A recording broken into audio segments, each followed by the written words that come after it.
Olá para você, estamos de volta com mais um episódio aqui do nosso podcast DJ Mal no ar. E olha só, bastou começar as primárias das eleições americanas e reacenderam as discussões em torno da inteligência artificial. Principalmente do mau uso da inteligência artificial para produzir fake news, vídeos falsos, áudios falsos, fotos falsas. Enquanto essa polêmica está acirrada, nessa mesma semana agora Taylor Swift foi vítima também de vídeos falsos produzidos com o uso da inteligência artificial. E agora, como fica a credibilidade das redes sociais? Já há algum tempo, rede social vem produzindo fake news, mesmo antes da IA estar assim tão popular e tão acessível para as pessoas. Então a rede social já não é mais tão confiável quanto antes, os conteúdos não dá para dar assim como garantido, né? Você vê uma informação numa rede social ou na internet de maneira geral, não dá para ter 100% de confiança. Então, que impacto isso provoca para nós? Lá nos Estados Unidos, no Brasil também já começou a se falar um pouquinho de regulamentação do uso da inteligência artificial, mas até que ponto isso vai coibir o mau uso, o uso mal intencionado dessas ferramentas? Aí a coisa fica mais difícil.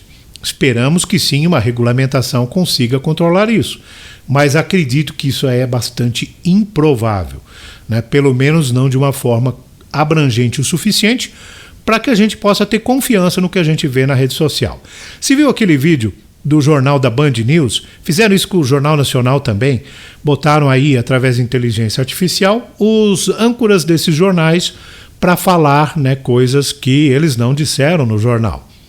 Então, dá para confiar em assistir, por exemplo, um jornal da Band News que está postado no YouTube, num canal duvidoso? Não dá, né?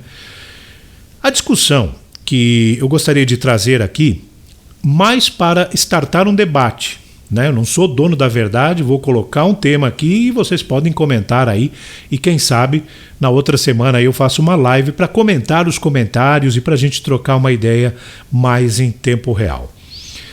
Está se falando, troquei ideia sobre isso com vários comunicadores ao longo dos últimos 10, 12 dias aí, num reaquecimento da confiabilidade das emissoras de rádio e TV tradicionais, dos veículos de comunicação tradicionais.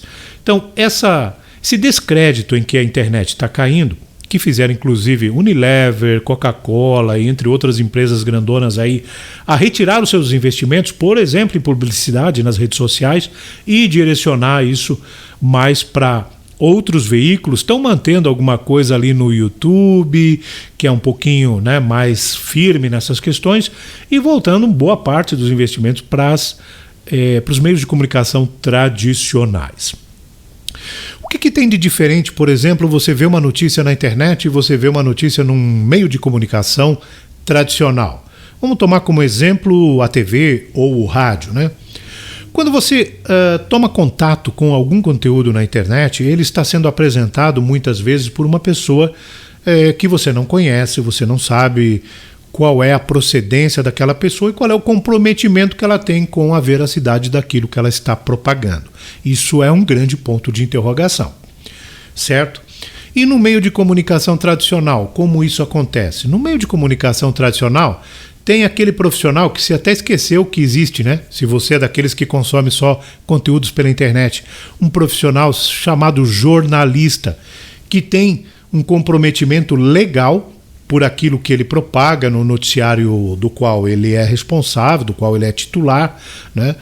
E não só regulamentação judicial, leis mesmo, existe todo um código de ética e um interesse do veículo de comunicação, no caso da emissora, em manter a sua credibilidade, né? Se o jornalista dela veicula, por exemplo, uma fake news, a credibilidade é bastante prejudicada. Então existe ali um compromisso maior com a veracidade do que está sendo divulgado, pela presença de jornalista, pela presença, né, que é um profissional formado, preparado para aquilo, e também pelo contexto geral da emissora. Aí tu pode me dizer assim, mas os veículos de comunicação também são tendenciosos, e não é só aqui no Brasil não. Você sabe dizer aqui no Brasil que um determinado canal de televisão é da esquerda, que outro é da direita? Isso é perceptível. Nos Estados Unidos também é. O pessoal fala, por exemplo, que a Fox é conservadora, e declaradamente é, que a CNN é mais de esquerda. Bom, então essas questões já são conhecidas.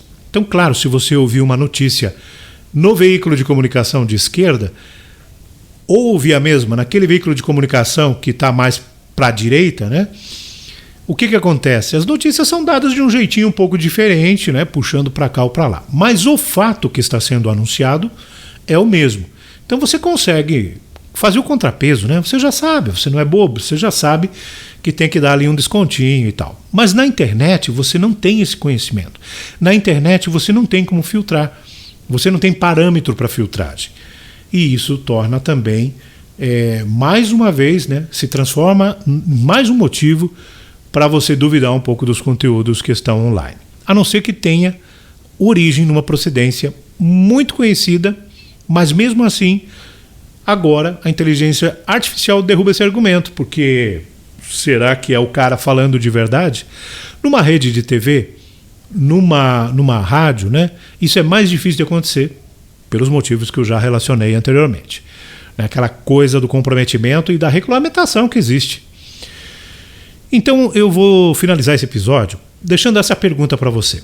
Você acha que esse descrédito que está se tornando cada vez mais intenso na internet em geral, em relação às informações sérias, né, vai trazer de volta um tanto do público em busca de informações corretas para o rádio e para a televisão? O que você pensa disso? Até o nosso próximo episódio. Tchau!